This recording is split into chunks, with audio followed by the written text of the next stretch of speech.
आप दीपोभव में आप सबका हृदय से स्वागत है। नमो बुद्धाय। तो अपने ज्ञान मार्ग की साधना को आगे बढ़ाएंगे और क्या हम जान सकते हैं कि आपकी साधना कैसी चल रही है, आपका अनुभव कैसा है साधना के समय और साधना के बाद।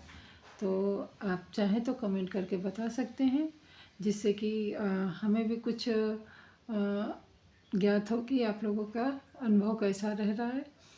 तो आज का अनुभव हम आप लोगों के साथ साझा कर रहे हैं, जो भी मुझे अनुभूति हुई है।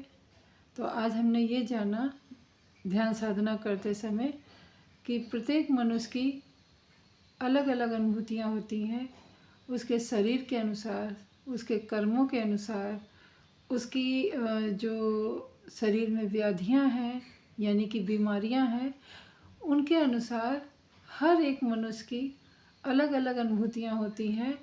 तो इसमें आप अगर किसी से पूछोगे क्या आपको ऐसी अनुभूति हुई, तो शायद आपको जवाब हाँ में मिलेगा, ज़्यादातर आपका जवाब ना ही में मिलेगा। तो यहाँ पे ना का कारण यही होता है क्योंकि हर मनुष्य की संरचना अलग है, हर मनुष्य का कर्म अलग है, हर मनुष्य की संवेदनाएं अलग हैं, हर मनुष्य की प्रवृत्तियाँ अलग हैं। तो जब हर चीज़ में मनुष्य देखने में तो ऊपर से अलग लगता है, फिर भी शक्ल सूरत तो अलग ही है, बाकी हाड़ मांस सब एक है। विपरीत क्या होता है या उसमें विघटन क्या होता है और वो किन चीज़ों से अलग होता है, उसकी सोच से, उसके कर्मों से और उसके क्रियाकलाप से। इन विचारों के चलते वो प्रत्येक मनुष्य हर एक दूसरे से बिल्कुल पृथक रहता है, बिल्कुल अलग रहता है। तो जिस प्रकार उसकी मनोवृत्तियाँ होंगी, उसके कर्म होंगे, उसी प्रकार उसको अनुभूति भी होगी, उसी प्रकार उसका ध्यान बहुत जल्दी भी हो सकता है और ध्यान बहुत देर में भी हो सकता है। तो इस पे आप किसी दूसरे की बराबरी ना करें और ना ही किसी दूसरे के ऊपर निर्भर रहें कि उसको नहीं होता तो मुझे नहीं होता, उसको होता है तो मुझे होता है। तो ये आपकी ध्यान साधना में बाधा सिद्ध होगा। तो अपना ध्यान, अपना अनुभव, अपनी अनुभूतियों का जो अनुभव होता है वो सब अलग होता है। उसको संचय करें, उसको संचय करके आप उस पर ये विचार करें कि आप अगर आपके में कुछ बुराइयां हैं, कुछ बुरी आदतें हैं, तो उसके अनुसार अगर आपको बहुत ज़्यादा स्थूल संवेदना प्रतीत होती हैं, तो उस पर आप कार्य करें और अपनी उन बुराइयों को कम करने की कोशिश करें। आपकी जो जितना भी मन हल्का होगा, आपके कर्म अच्छे होंगे, आप सबका भला अगर मन से, सच्चे मन से चाहते होंगे, उतनी ही हल्की है आपकी ये अनुभूतियाँ होती हैं, वो इतना स्थूल नहीं रूप धारण करती हैं।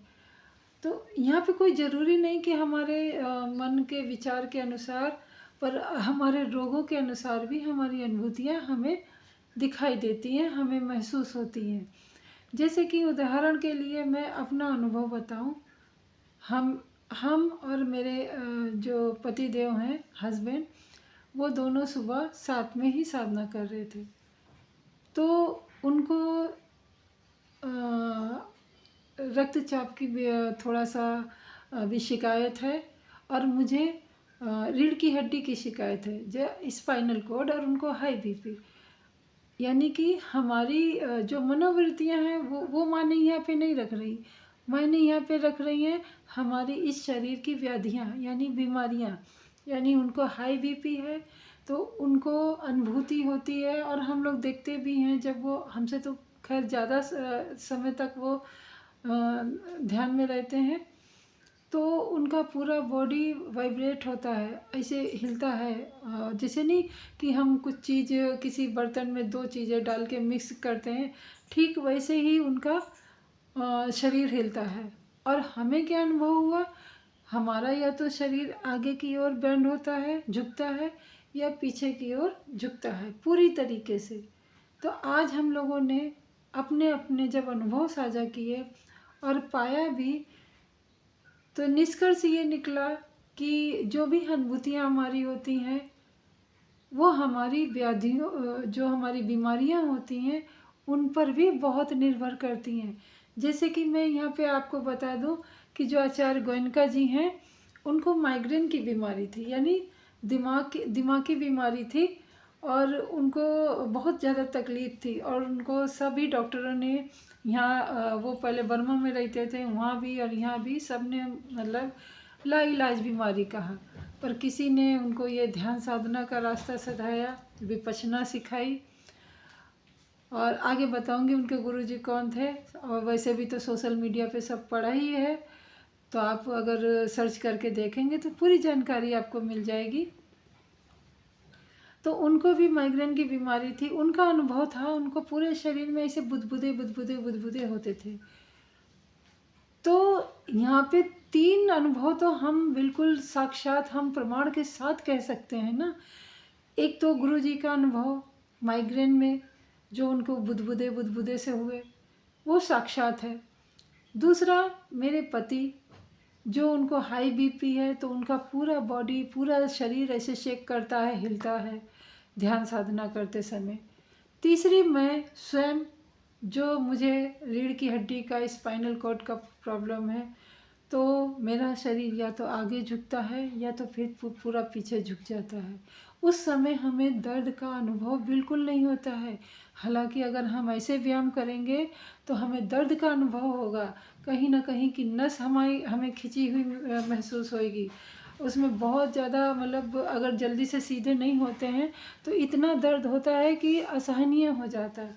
परंतु वहीं पे अगर ध्यान साधना हम कर रहे हैं और हमारा शरीर पूरा ये सर जमीन में छूने को होने लगता है, फिर भी हमें दर्द का अनुभव नहीं होता है।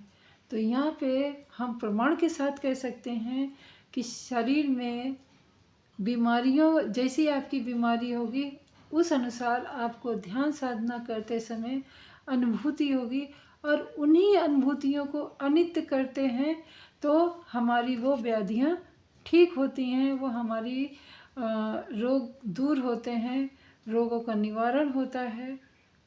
दवा तो करते ही करते हैं, परंतु हम ध्यान साधना से बहुत हद तक अपने शरीर को स्वस्थ रख सकते हैं। ये साक्षात है, प्रमाणित है, हमारा खुद का अनुभव। तो इसी के साथ मैं अपनी अनुभव को विराम देती हूँ और मिलते हूँ कल एक नए अनुभव के साथ। तब तक के लिए आपका मंगल हो, हमारा मंगल हो, और सृष्टि के समस्त प्राणीजन का मंगल हो। नमो बुद्धाय, जय भीम।